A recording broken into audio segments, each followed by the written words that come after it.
roi, lion conquérant du royaume de Juda, lumière du monde, Négus et dernier empereur d'Éthiopie, Haïlé Sélassié a porté tous ces titres. Il a été l'une des figures majeures de l'histoire africaine et mondiale au XXe siècle, un règne de 44 ans qui s'est achevé en 1975 dans une prison de la junte militaire révolutionnaire qu'il avait renversée. Sélassié était le dernier représentant régnant d'une dynastie vieille de 3000 ans, descendant direct, dit la légende, du roi Salomon et de la reine de Saba. Il faut dire que l'Éthiopie a eu une histoire à part, seul pays africain à n'avoir jamais été colonisé. Sélassié fut lui-même une grande voix de la décolonisation. Écoutez ce discours du Négus à la tribune de l'ONU le 4 octobre 1963. That until the philosophy which holds one race superior and another inferior is finally and permanently discredited and abandoned, until there are no longer first-class and second-class citizens of any nature, that until the color of a man's skin is of no more significance than the color of his eyes, that until the basic human rights are equally guaranteed to all without regard to race, that until that day, the dream of lasting peace and world citizenship and the rule of international morality will remain but a fleeting illusion to be pursued but never attained. Un discours entré dans l'histoire, y compris celle de la musique, puisque le reggaeman Bob Marley l'a repris dans sa chanson War. Il faut dire que pour les adeptes de la religion rastafarienne, Sélassié était le Messie et qu'ils attendent toujours son retour. Chachéméné est une ville sainte, mais impossible de s'en rendre compte au premier regard. Il faut s'enfoncer dans les ruelles pour le découvrir. Ici, nous sommes dans Zion, la terre promise des Rastas. La religion prône le retour en Éthiopie des Afro-Américains descendants d'esclaves. Ce mémorial est dédié à la vie d'Haïlé Sélassié. L'empereur éthiopien a offert à la communauté Rastafari 200 hectares de terre en 1948 pour la remercier de son soutien lors de l'invasion du pays par les troupes fascistes italiennes en 1935.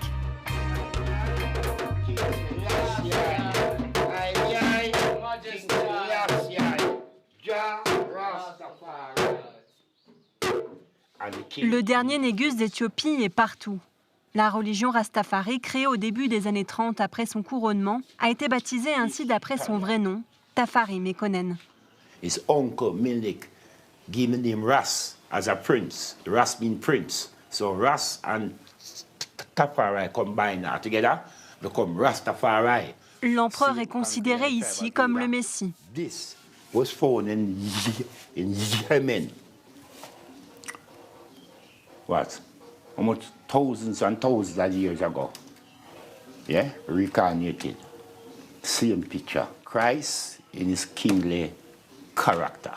So Christ in that time, and King Selassie in this time. Haïlé Sélassié n'était pas lui-même un Rasta, mais il a empêché la colonisation de l'Éthiopie. Les Rastafari considèrent qu'il a montré au peuple noir les chemins de la liberté, tout en leur permettant de revenir sur le continent africain. Ils agrandissent en ce moment le tabernacle pour que plus de fidèles viennent prier le Négus en attendant son retour. Zatou ne croit pas en sa mort. If the Queen of England or anybody dead right now, them gonna show you that person in a box. For a while, this Ethiopia say, move it for today. Them no one is not dead. So Ethiopia move it quick. Yeah, no one hasn't seen Selassie in a box. La mort d'Haïlé Sélassié en 1975 est entourée de mystères. À l'époque, le régime communiste du Derg, auteur du coup d'État qui a fait chuter l'empereur, refuse toute enquête et cache son corps. Il plonge le Négus dans l'oubli durant des décennies. La famille impériale est persécutée. Certains de ses membres s'exilent.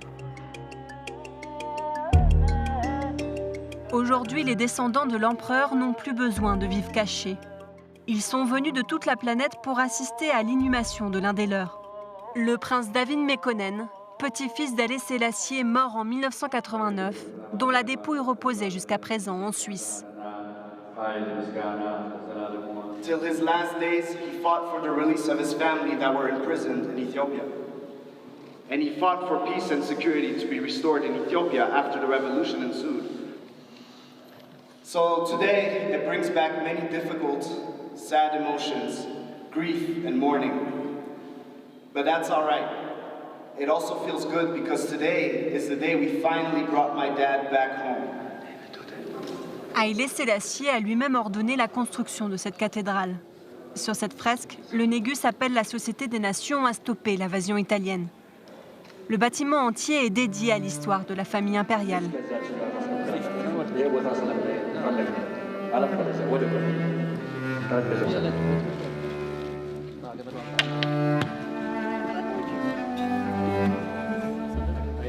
La crypte, cachée par cette grille, abrite les corps des descendants du monarque.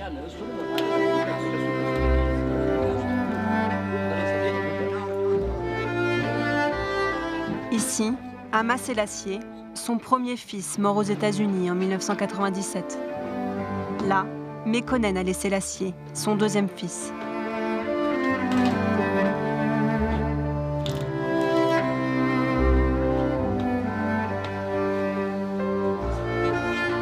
Joël Mekonnen a grandi en exil à Genève.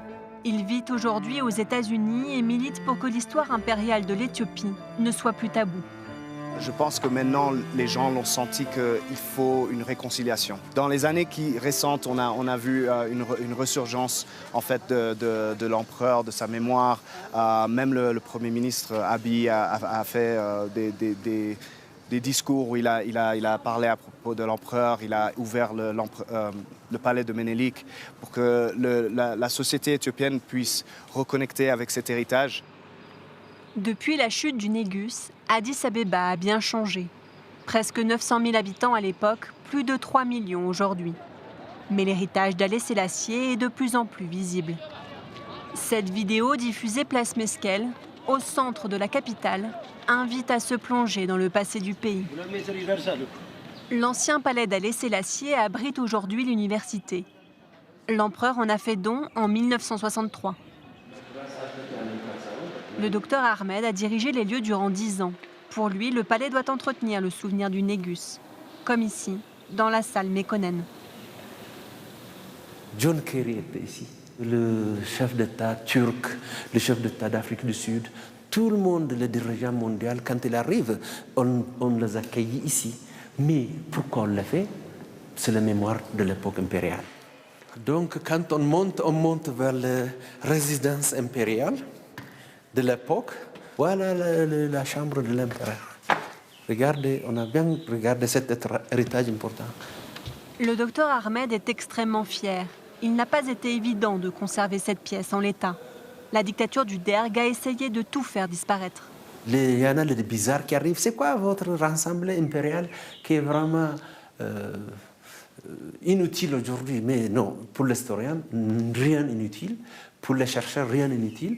On ne peut pas prendre parti. C'est un héritage de plusieurs avantages parce que c'est lui qui nous a donné l'université. Donc on ne peut pas jeter par terre l'héritage de l'empereur Haïlé Sélassié.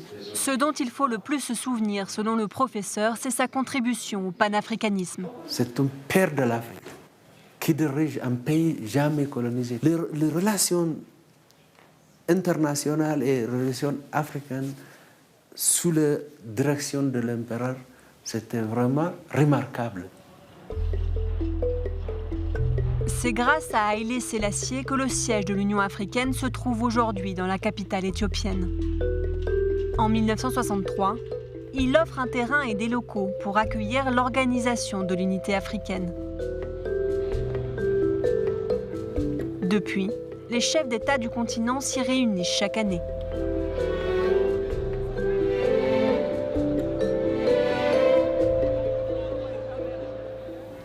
Jean Fassoni travaille ici depuis 30 ans. Ancien secrétaire général de la commission, il connaît l'histoire de l'organisation comme personne.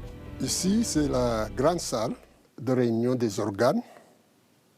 C'est une salle dédiée à la conférence des chefs d'État et de gouvernement.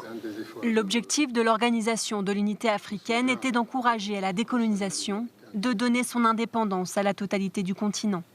En 2002, l'OUA est dissoute, faisant place à l'Union africaine dont les ambitions sont multiples.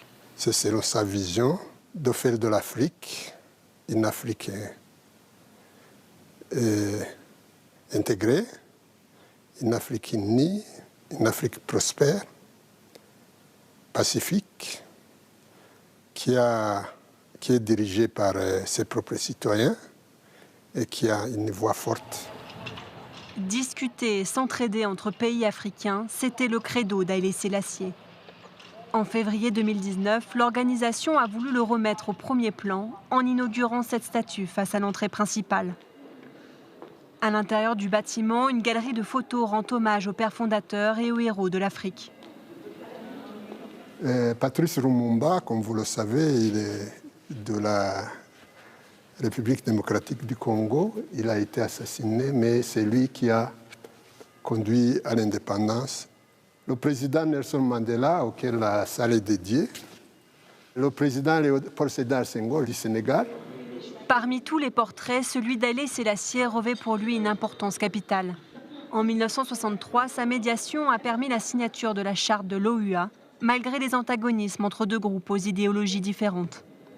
Ce qu'on appelle les intégrationnistes et les gradualistes, ceux qui voulaient un continent uni, un gouvernement des États-Unis d'Afrique, immédiatement, avec à leur tête Nkrumah. Et de l'autre côté, les gradualistes, à leur tête Houphouët-Boigny, Félix Houphouët-Boigny de Côte d'Ivoire. Si les hommages se multiplient à l'Union africaine et à Addis Abeba, le Négus a aussi laissé des souvenirs bien plus sombres. Dans le nord du pays, le village d'Adikanat se souvient encore des famines qui ont tué des centaines de milliers de personnes durant son règne. En 1958, 1966 ou encore 1973, le manque de pluie affame les populations, isolées loin de la capitale. L'empereur ne se préoccupe pas du problème. Il tente même d'éviter que la nouvelle ne s'ébruite.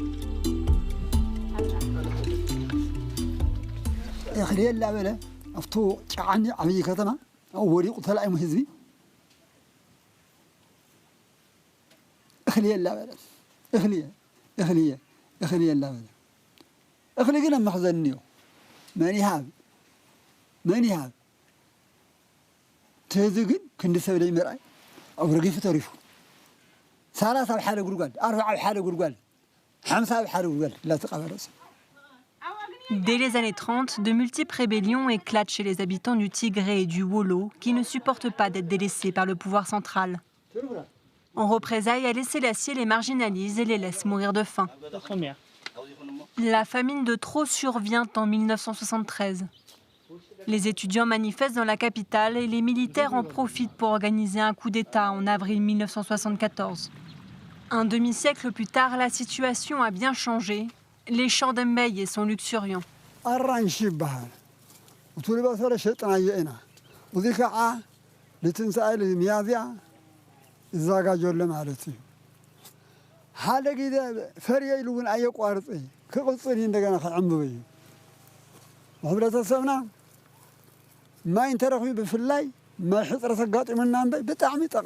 Ces terres produisent fruits et légumes en abondance, malgré le retard de la saison des pluies. Pour que ces champs deviennent si productifs, il a fallu attendre l'arrivée au pouvoir du Front de libération du peuple du Tigré, membre de la coalition qui instaure la République en 1991 et garde ensuite le contrôle du pays. Des agronomes sont alors venus guider les agriculteurs. Depuis, les systèmes d'irrigation sont partout et les arbres restent verts.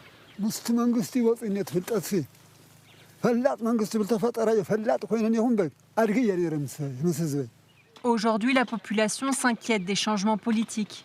Après presque 30 ans au pouvoir, le Front de libération du peuple du Tigré est désormais dans l'opposition. Le fossé se creuse avec le Premier ministre Abiy Ahmed qui, à son tour, marginaliserait la région. Les Tigréens craignent une nouvelle crise.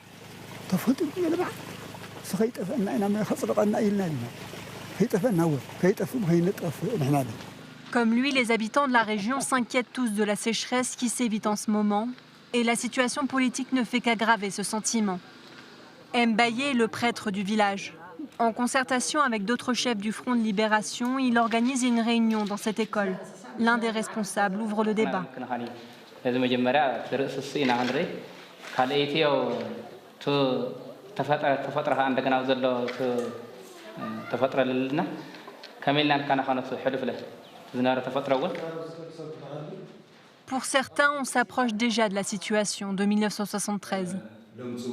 ኣብዚ ሕዝኒዮ ቀዳማይ ሚኒስተር ከንታይ ይመስል ውህድ ባርቴል ባህል እንተኮይና ሓደ ሰብ እንድሕር ገዚእዋ ኢትዮጵያ እንታይ ትኾንላ ታነበረትና ሃፀይ ሃይለስላሴ ግዝኣት እውን እኮ እንሳ በዓል ኣትግልበጥላ ይኽእል ደሊ ስለ ዘሎ ኣነ ፀገም ምናልባች ኣብ ዘፈላላይ ግንዮ ትና ሃፀይ ሃይለስላሴ ስርዓት ግን ከይምለስ ዝብል ስጋት ትና ቀዳማይ ሚኒስተር ግን Mbaye tient à calmer les esprits. La situation politique est certes préoccupante, mais pour l'instant, la nourriture ne manque pas.